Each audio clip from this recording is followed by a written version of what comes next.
Boa noite. Nós ficamos com a unidade 2, capítulo 2, Linguagem e a Cultura, Manifestações do Humano.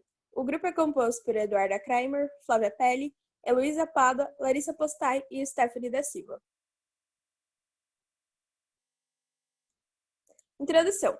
É evidente que os animais têm formas de se comunicar entre si e existem várias pesquisas que indicam que os animais, como cachorros e chimpanzés, têm a capacidade de reconhecer palavras e expressões humanas. Mas mesmo assim, apenas os humanos se comunicam por meio de uma linguagem articulada. Mas o que diferencia a nossa linguagem da forma de comunicação dos outros animais e como ela faz com que sejamos humanos? Segundo Aristóteles, um filósofo, o humano é um ser de linguagem, sendo que nos faz humano, nos diferenciando dos outros animais. Será que a linguagem é aquilo que nos faz ser o que somos? Próximo. A origem da linguagem. Durante toda a evolução humana, a humanidade sempre buscou meios de comunicação. E a primeira foi por meio de símbolos nas cavernas, a arte rupestre. E aí se criou o alfabeto sumérios, que é em forma de cunha, e os egípcios também criaram seu modo de comunicação, que eram os hieróglifos, que eram desenhos em paredes das pirâmides, em pergaminhos e papel de papiro. Só que somente os escribas, que eram pessoas que tinham tecnicamente uma formação, eram pessoas estudadas, detinham essa forma de escrita, sabiam como realizar essa escrita. E os sumérios, a escrita deles era em forma de cunha, em placas de argila, e essa forma de comunicação foi chamada de cuneiforme. Próximo. A linguagem verbal, um sistema simbólico. A linguagem humana se baseia em palavras, seja elas orais, como sons, e palavras escritas, como representações gráficas desses sons ou ideias, que serão organizadas em conjuntos de frases, onde, através destes sons expressamos sentimentos e ideias sobre o mundo, podendo ser chamada de linguagem simbólica e matéria-prima para várias formas de expressões artísticas. As palavras que compõem qualquer linguagem humana são símbolos, isto é, forma de representar alguma coisa, como um objeto ou ação. Por exemplo, a palavra cadeira é um símbolo que representa um objeto usado para sentar. Sendo assim, a palavra escrita forma um conjunto de símbolos gráficos criados como base na nossa fala, que é um conjunto de símbolos orais. Abaixo a gente tem exemplos da palavra cadeira escrita em diversos idiomas para mostrar que a palavra ela é apenas um símbolo, independente da sua forma, da sua escrita, ela vai sempre representar algo, um objeto. E aqui a gente tem a palavra cadeira, representa a cadeira.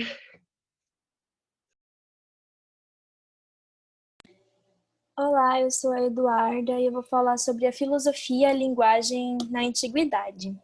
Bom, os gregos eles afirmam que o ser humano é um ser de linguagem, que mostra os vínculos entre a linguagem com o pensamento e a racionalidade. Em vários diálogos, vemos que Platão ele está conversando com os sofistas, que ensinam a retórica. A retórica é uma técnica usada para convencer os jovens atenienses. Bom, a retórica, ela tem o intuito de tornar os jovens oradores capazes de persuadir os mais cidadãos das assembleias. Em sua crítica com os sofistas, Platão, ele fala que a palavra é um fármaco, que significa medicamento, que pode agir como um medicamento ou com veneno, dependendo da forma em que ela for usada. Ele também afirma que o bom uso da palavra ocorre quando ela faz com que o pensamento se exercite em direção ao conhecimento verdadeiro, sendo um processo onde a alma se aproxima cada vez mais das ideias, da verdade e do diálogo entre as pessoas, dando origem à dialética. Mas, para eles, os sofistas não se preocupavam em buscar a verdade e o conhecimento da linguagem. E muitas vezes eles utilizavam da retórica como ferramenta para manipular, persuadir e enganar. Bom, Aristóteles ele concordava com a crítica de Platão aos sofistas, porém ele não concordava totalmente com a visão platônica sobre o uso da palavra e da linguagem. Para ele, as ideias de Platão geravam um novo problema. Uma vez que Platão fazia uma distinção entre o mundo sensível, que era o mundo dos fenômenos, e o mundo inteligível, o das ideias, implicando assim com a duplicação da realidade. Bom, o que seria esse mundo inteligível e um mundo sensível? O mundo inteligível, ele só poderia ser alcançado por meio do intelecto, pois, segundo Platão, é um mundo real, é um mundo eterno, onde não há mudanças. E o mundo no qual vivemos é o mundo sensível, que pode ser conhecido por meio dos sentidos, sendo uma realidade imperfeita, pois tudo que há nela foi copiado das ideias que se encontram no mundo inteligível.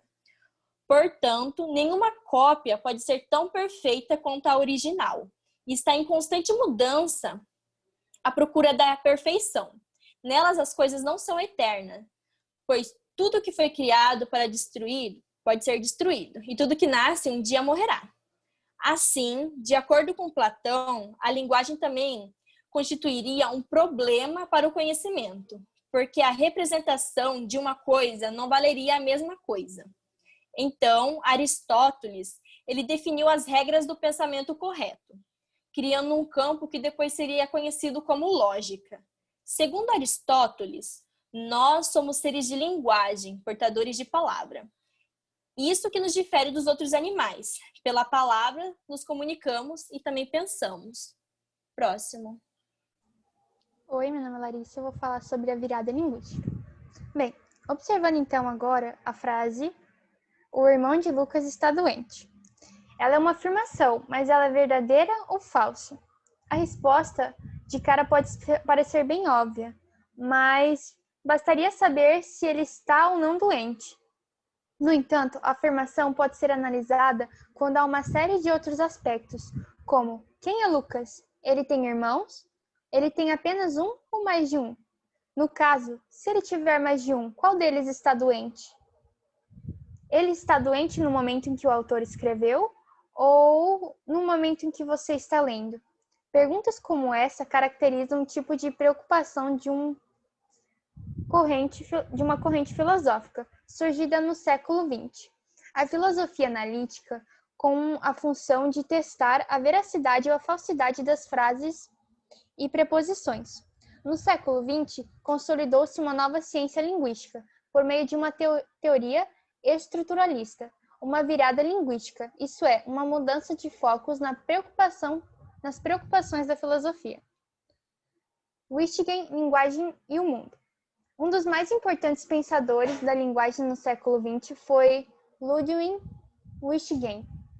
Wittgenstein, onde se alinhou a filosofia analítica da linguagem. Sendo filósofo, o mundo é composto de fatos, e que a linguagem representa por meio de preposições são os fatos. No seu pensamento, a linguagem e o mundo estão intrinsecamente ligados, pois quanto mais ampla minha linguagem, mais ampla meu mundo. Quanto mais restrita é minha linguagem, mais restrito é o meu mundo. Portanto, quanto mais ampla minha linguagem, mais possibilidades de pensamento tenho. Pode passar. Jogos de linguagem. Ao longo da vida, Wittgenstein mudou radicalmente o enfoque da sua prática filosófica, passando a considerar que os problemas não são as buscas da essência da linguagem, uma vez que não haveria essência a ser encontrada. Em sua obra Investigações Filosóficas, ele afirma que não existe a linguagem, mas linguagens múltiplas com diferentes objetivos. Fazendo assim uma analogia com os jogos. Não existe apenas um jogo, mas diversos deles, que possuem semelhanças entre si, mas não podem ser definidas pelas suas diferenças. Para ele, as linguagens são múltiplas porque são múltiplos jogos de linguagens, que são usados para expressar sentimentos e ordens. Uma pessoa pode se calar em determinado jogo de linguagem, porque não quer ou não sabe falar daquilo, mas não quer dizer que isso seja induzível. ela poderá se expressar em outro jogo de linguagem.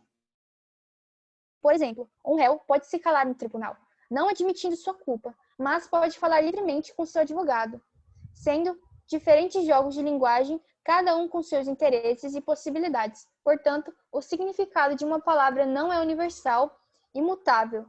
Tudo depende do jogo que será usado. Pode passar. Bom, meu nome é Flávia e eu vou falar sobre trabalho, linguagem e cultura.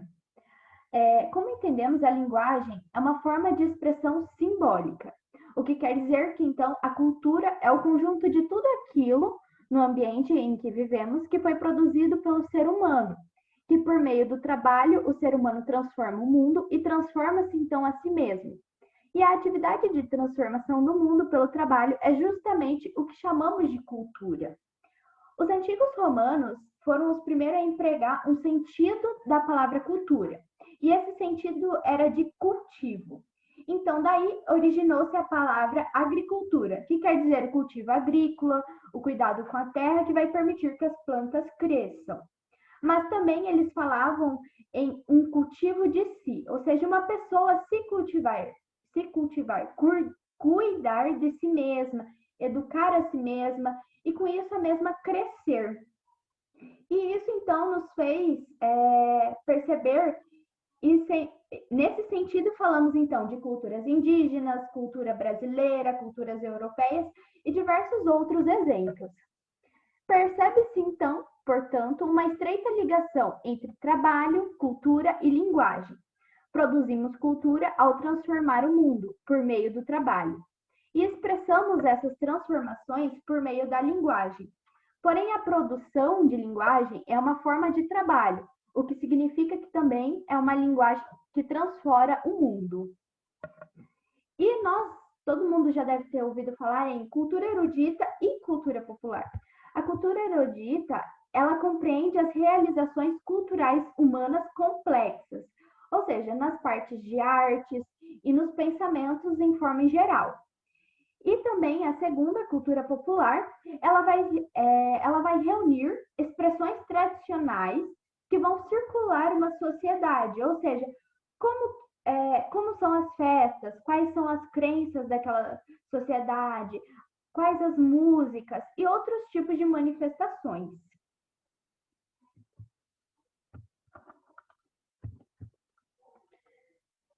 Cultura e mercadoria. A cultura, como vimos, é a produção por meio do qual o ser humano se faz plenamente humano. E, ao mesmo tempo, na sociedade capitalista, ela vai ser transformada em mercadoria, em um produto ou algo que pode ser negociado. E isso levou, então, o pensador francês Félix Guattari a distinguir 3 sentidos do termo cultura, que é cultura-valor, cultura-alma coletiva e cultura-mercadoria. A cultura-valor, ela tem um sentido antigo, do qual nos permite julgar quem tem e quem não tem cultura. Em suma, a cultura, então, é tratada como um valor social. A cultura-alma coletiva, ela é uma cultura tomada como civilização. E, nesse sentido, não faz sentido dizer que uns têm e outros não têm cultura, pois todos estão no universo da civilização. Já a cultura mercadoria é um conjunto de bens culturais. E existe um mercado cultural que se difunde-se em cultura e pelo mesmo mecanismo de distribuição de qualquer outro produto. Essa terceira noção do que é cultura, ela apresenta um aspecto negativo, porque ela vai valorizar, então, a produção cultural pelo que ela pode render em termos de lucro econômico.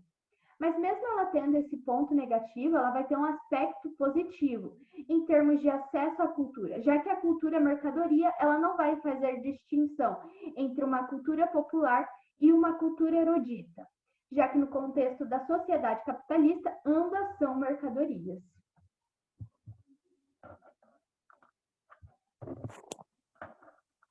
Conclusão. Então, nós podemos concluir que a linguagem tem suas origens muito antigas, sendo adaptada conforme a cada etnia, cultura, espécie, de uma maneira diferente. E ela é considerada um mecanismo fundamental para a vida de todos os seres vivos, que abrange não apenas a técnica de comunicação e escrita, mas também de pensamentos, expressões artísticas, trabalho e cultura. Sendo assim, estando sempre em constante modificação, sempre tentando buscar formas melhor para os seus significados e simbologia.